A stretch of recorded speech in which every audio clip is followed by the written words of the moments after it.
press last Sunday. Next, New York business developer Donald Trump. In his first speech since announcing his Reform Party Exploratory Committee, the possible presidential candidate spoke to the Cuban-American National Foundation in Miami last Monday evening. First of all, on behalf of the Board of Directors of the Cuban-American National Foundation, on behalf of the Cuban exile community, but more importantly and also on behalf of those on our beloved island who cannot speak for themselves, I want to welcome Donald Trump to South Florida, and remembering that on many occasions the Cuban-American National Foundation has had noted figures from the world's political stage. We've had here Ronald Reagan, Margaret Thatcher, George Bush, Boris Yeltsin, among others, all of whom shared our passionate aspiration for a free and democratic Cuba. And all of them came into our community to express their solidarity with our cause. Our very special guest today comes not only from the world of politics, but from the world of business. And that, especially today, brings a very special significance to tonight's gathering. You come to us today on a day where today begins the 9th Ibero-American Summit in Havana, Cuba, where we see what we feel is a spectacle to democracy and to the ideals on which this great nation were built upon. Because we see how democratically elected leaders of other countries going to Cuba for what should be a celebration of democracy, but instead Fidel Castro tries to make it something that legitimizes his regime.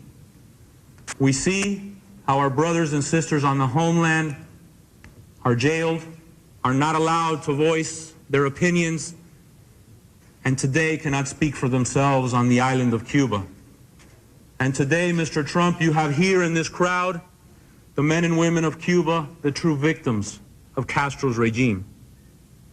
As we continue to see those who propound and advocate a change for U.S.-Cuba policy, we see over the past year a relentless and well-financed campaign by the business lobby that is trying to place profit before human rights.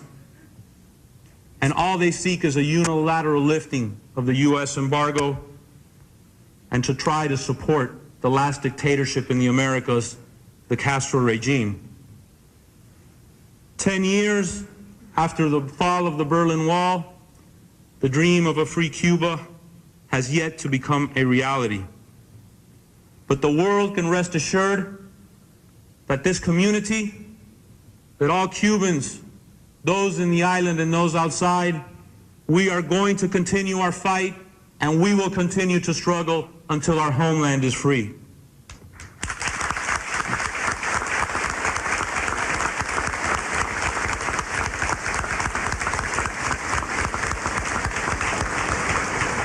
We are a community that revere and honor freedom, and we understand that it would have been very easy for Donald Trump to join the corporate chorus of the voices doing Fidel Castro's bidding.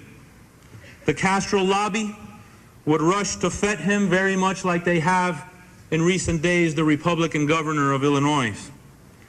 But Donald Trump rejected that siren song and has demonstrated that the only battle worth fighting is the one on behalf of the Cuban people for their rights and their future. He understands that the position of freedom first and trade later can be the only basis for a mutually beneficial relationship between the Cuban people and the American people.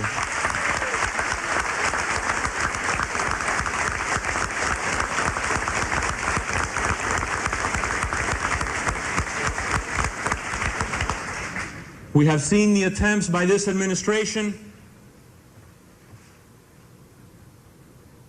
to go on the periphery of the embargo, to, under a supposed people-to-people program, try in his last days to give Fidel Castro what he wants, which is a lifting of the embargo.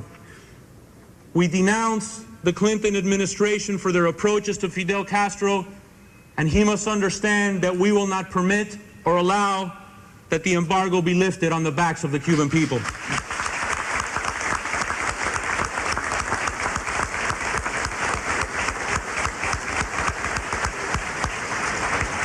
We aspire for a free and democratic Cuba, and we will always make a principled stand against Fidel Castro. And my friend, until we reach that day, in the very near future, we will embrace and honor you as we are tonight, and that you consider this as a down payment for your willingness to stand up and express the courage of your convictions. That the Cuban American National Foundation thanks you for your solidarity with those who seek freedom in our homeland. And your actions will most certainly be vindicated, and the true measure of the significance of your statements in Cuba will become known when our homeland is mercifully freed from its 40-year nightmare. Ladies and gentlemen, I would like to introduce Donald Trump.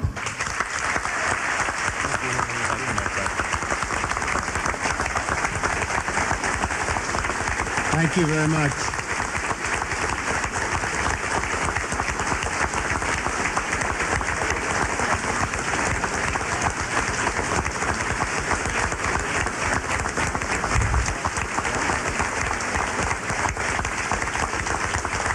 Thank you very much.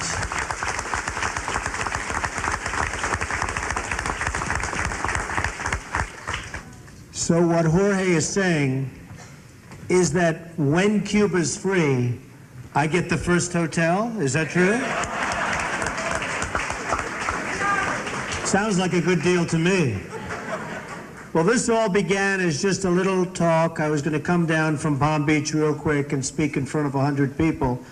And this turned out to be thousands, and it turned out to be lines that are waiting outside to get into the room. But we really didn't want to delay you, and I also didn't want to delay myself because it's time to go back. I will tell you this, that Jorge Mas has done an amazing job for you folks. He is fighting endlessly and tirelessly, and he just doesn't stop. So I want to congratulate Jorge. Congratulations.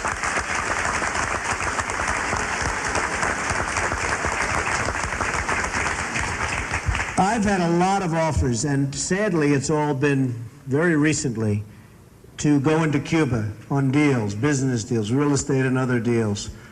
And I've rejected them on the basis that I will go when Cuba's free.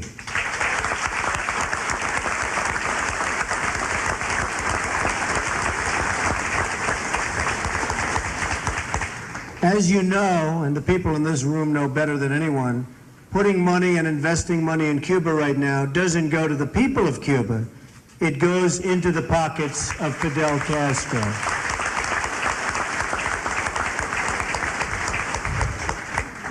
He's a murderer. He's a killer. He's a bad guy in every respect. And frankly, the embargo against Cuba must stand, if for no other reason than if it does stand, he will come down. He will tumble down, and it'll finally happen. What a waste of energy and time and effort if this government opens up Cuba before Castro is gone. It's going to line his pockets. The country will become wealthy again, and it'll have the same regime it's had for so many years, and that's a regime headed by Fidel Castro. And it's inconceivable to me when I see the weak stance taken by our current administration.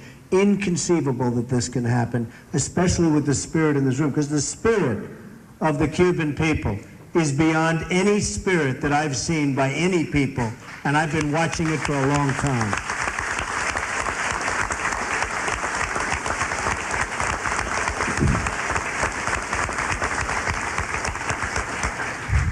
Things can change.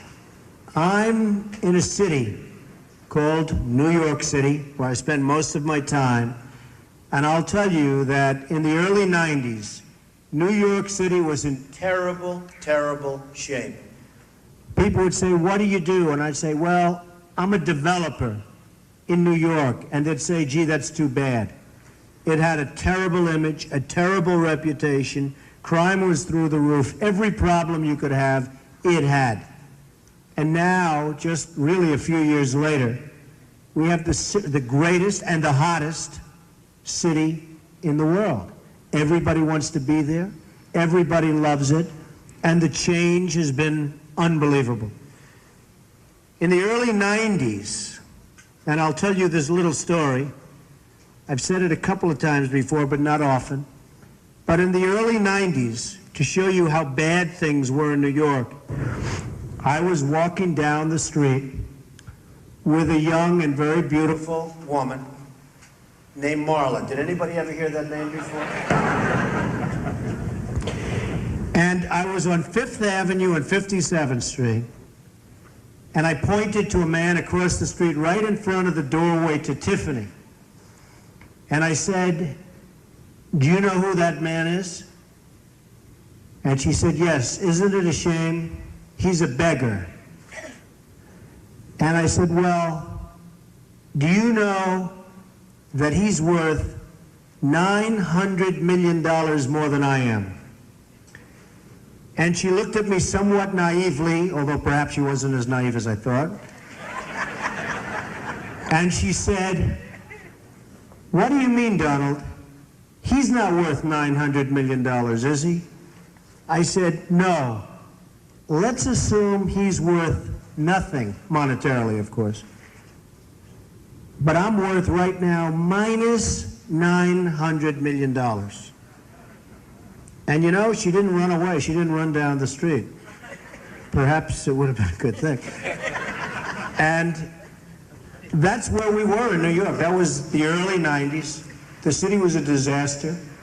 My company was in trouble. I was in trouble.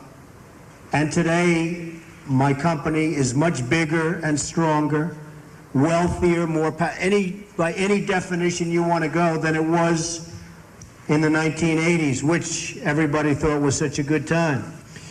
The point is that things can turn around, and they can turn around very rapidly. I've gotten to know and become friends with a lot of people today, a lot of great people, a lot of people with tremendous spirit. I also, if I step back, watch and see our government policies, not only in Cuba, but on lots of other things.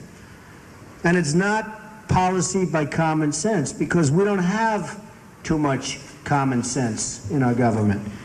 And I see the spirit that we have with regard to Cuba, and then I see the politicians not only disregarding that spirit, because sometimes you have to do that, but just totally going the wrong way on a policy that would be so simple, and frankly, after many, many years, is ready to work.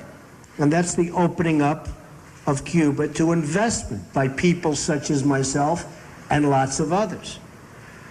But we must not reward Fidel Castro with trade, hard currency, or respect.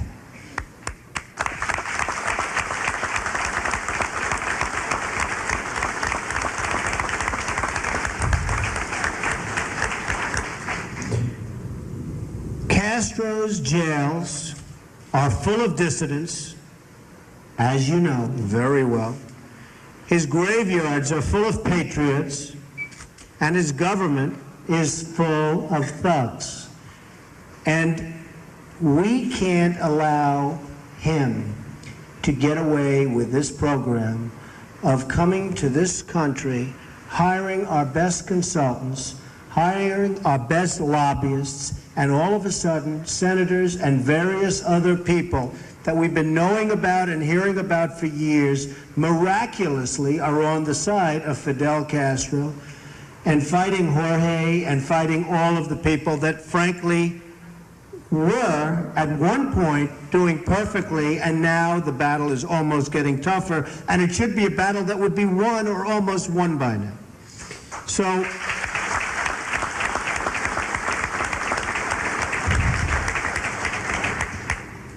I believe the progress that's taken place due to people like Senator Bob Torricelli, who I guess most of you folks know.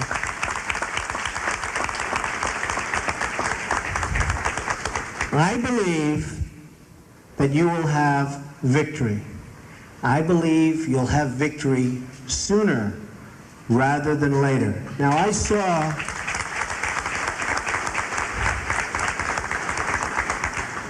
Castro the other night on television, and he's not looking good. He's lasted a lot longer than a lot of you people have really hoped, but he has lasted. But it's not looking good right now. And you will win. You are going to win. And I'm going to be down here and I'm going to watch you win. I don't know what capacity I'll be. I'll either be the greatest developer in the country or the greatest president that you've had in a long time. I'm not sure.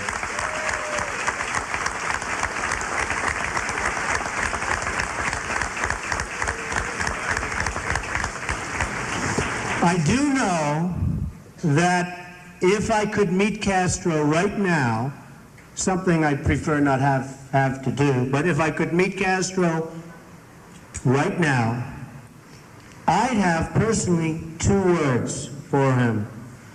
Adios, amigo.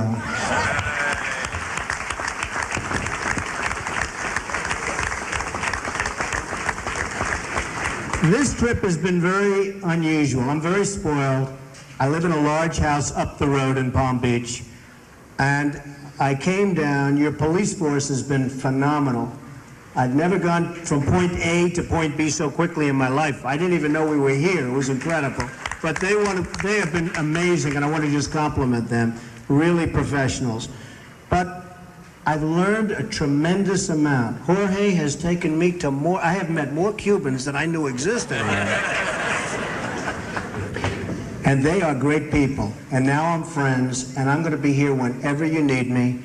And I just want to end by saying, Via con Dios, folks. We'll see you very soon. Thank you very much. Terrific people. Thank you. Thank you, everybody. Thank you. Thank you.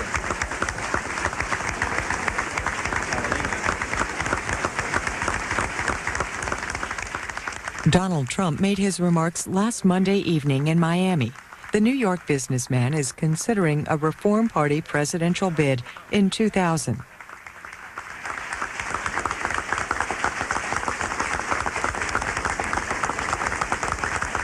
Express our solidarity with our cause.